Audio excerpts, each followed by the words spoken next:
proud of that. Keberhasilan proses naturalisasi Kevin Dijk sudah pasti menjadi hal yang patut disyukuri. Namun, semua juga tahu kalau PSSI masih akan terus menambah kekuatan demi menciptakan timnas yang lebih kuat. Dan sejauh ini pun masih ada beberapa nama yang selama ini masuk list seperti Pascal Struijk, Jair De Wolf, Miliano Jonathans, Mauro Silstra, Ole Romani, hingga Ian Maatsen adalah nama-nama yang memang selama ini santer dikaitkan. Nah, melihat fakta yang ada tentu tak bisa dipungkiri kalau mayoritas pemain berdarah Indo-Belanda yang digait tim Garuda membuat pelatih Belanda Ronald Koeman yang semula terlihat santai, kini mulai merasa kalau PSSI kayaknya benar-benar menganggap KNVB sebagai pabrik buat mendatangkan pemain keturunan. Ya, Ronald Koeman sendiri akhirnya mulai tampak gusar dengan sikon seperti ini, sebab bagaimanapun kabar soal naturalisasi yang dilakukan oleh PSSI sudah menjadi headline yang menyebar kemana-mana termasuk media-media Belanda. Dan bagi publik tanah air sendiri, beberapa penggemar menyoroti kegeraman Koeman dengan menyebut kalau saat ini masih mending Indonesia hanya mengambil pemain dari Belanda dibanding sepak terjang Belanda di masa lalu. Dulu ya men, Bahmu itu lebih parah. Dia ambil rempah-rempah di Indonesia seenak jidat. Bahmu kayak punya kebun di Indonesia. Begitu salah satu komentar yang cukup kocak namun juga sangat beralasan. Ronald Koeman memang mengungkapkan keprihatinannya terhadap manuver yang dilakukan oleh Indonesia dalam merekrut pemain keturunan. Keadaan ini menimbulkan kekhawatiran bahwa Indonesia dapat terus merekrut talenta-talenta terbaik dari Belanda yang dapat memperkuat posisi mereka di kancah sepak bola Asia.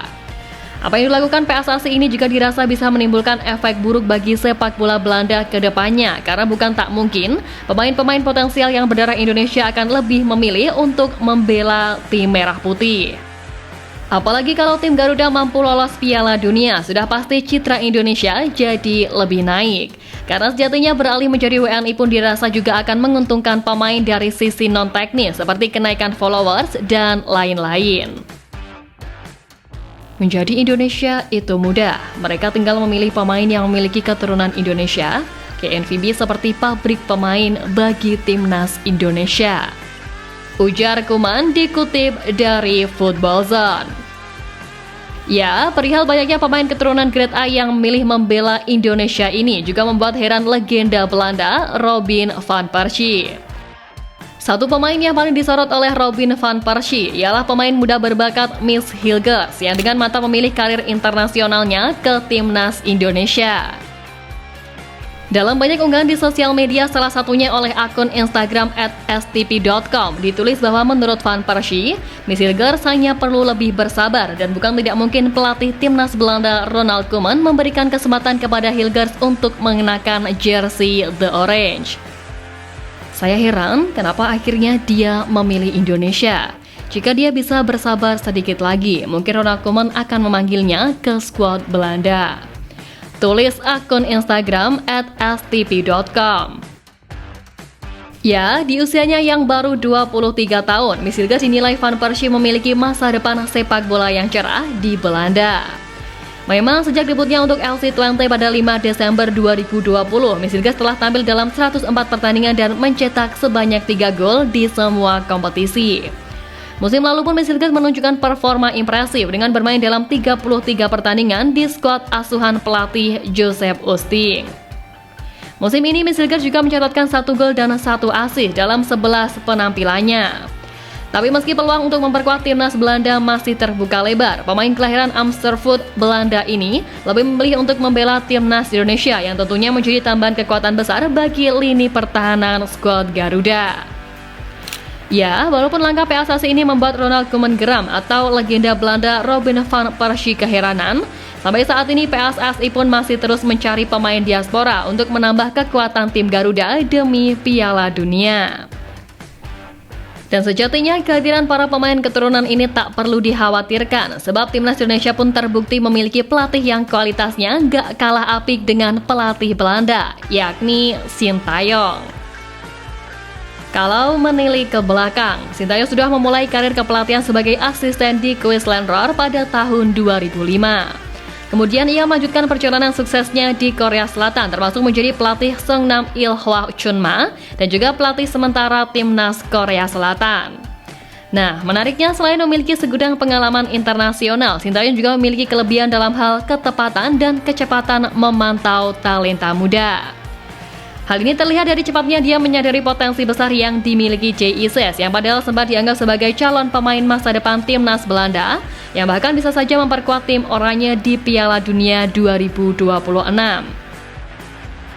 STY dengan sigap lebih dulu bertindak dan memanfaatkan kesempatan dengan memantau Izes sejak 2 hingga 3 tahun lalu sampai pada akhirnya sang pemain memutuskan untuk bergabung dengan timnas Indonesia.